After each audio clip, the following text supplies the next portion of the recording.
السلام علیکم ناظرین، نیوز 24/7 اردو سروس میں خوش آمدید۔ ناظرین، آپ کو ملک بھر میں موسم کی صورتحال سے آگاہ کریں۔ محکمہ موسمیات کے مطابق اگلے 2 روز میں ملک کے بیشتر علاقوں میں موسم گرم اور خشک رہے گا، تاہم آج شام اور رات کے اوقات میں بلائی خیبر پختونخوا، زیر سندھ اور گلگت بلتستان میں چند مقامات پر گرج چمک کے ساتھ بارش کا امکان ہے۔ پیر اور منگل کے روز صوبہ خیبر پختونخوا کے بیشتر اضلاع میں موسم گرم اور خشک رہے گا، تاہم شام کو دیر، سوات، مالاکنڈ، ایبٹ آباد اور کوہستان میں گرج چمک کے ساتھ بارش کا امکان ہے۔ پنجاب کی بات کی جائے تو اگلے 2 روز میں صوبے کے بیشتر اضلاع میں موسم گرم اور خشک رہے گا، تاہم رات میں پوٹوہار کے چند مقامات پر تیز ہواؤں کے ساتھ بارش کا امکان ہے۔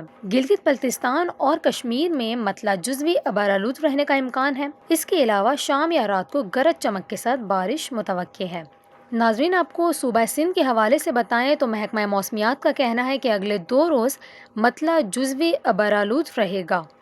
اس دوران میرپور خاص، ٹھٹھہ، بدین، حیدرآباد، سکھر اور گرد و نواح میں گرج چمک کے ساتھ بارش کا امکان ہے۔ صوبہ سندھ کے ساحلی علاقوں میں بھی بارش متوقع ہے۔ محکمہ موسمیات نے کراچی کے بعض علاقوں سمیت اندرون سندھ کے متعدد اضلاع میں بارشوں کی پیش گوئی کی ہے۔ جی ہاں ناظرین، ترجمان محکمہ موسمیات خالد ملک کا کہنا ہے کہ بارش برسانے والا سسٹم بھارتی گجرات اور ممبئی میں موجود ہے۔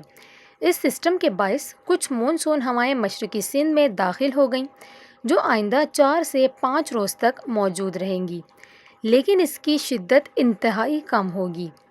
محکمہ موسمیات کے مطابق 17 سے 19 تک کراچی کے نواحی علاقوں، لانڈھی، گلشن حدید اور اطراف میں ہلکی بارش کا امکان ہے، جبکہ تھر پارکر، مٹھی اور اسلام کوٹ میں بارشیں متوقع ہیں۔ ناظرین، اب آپ کو بتائیں کہ آج ملک میں زیادہ سے زیادہ ریکارڈ کیے گئے درجہ حرارت میں تربت، سبی اور Bahawalnagar 42 degree centigrade record کیا گیا، جبکہ اسلام آباد میں 36، لاہور 37، کراچی 38، پشاور 36، کوئٹہ 32، ملتان 40، مظفر آباد میں 35 اور مری میں زیادہ سے زیادہ درجہ حرارت 23 ڈگری سینٹی گریڈ ریکارڈ کیا گیا۔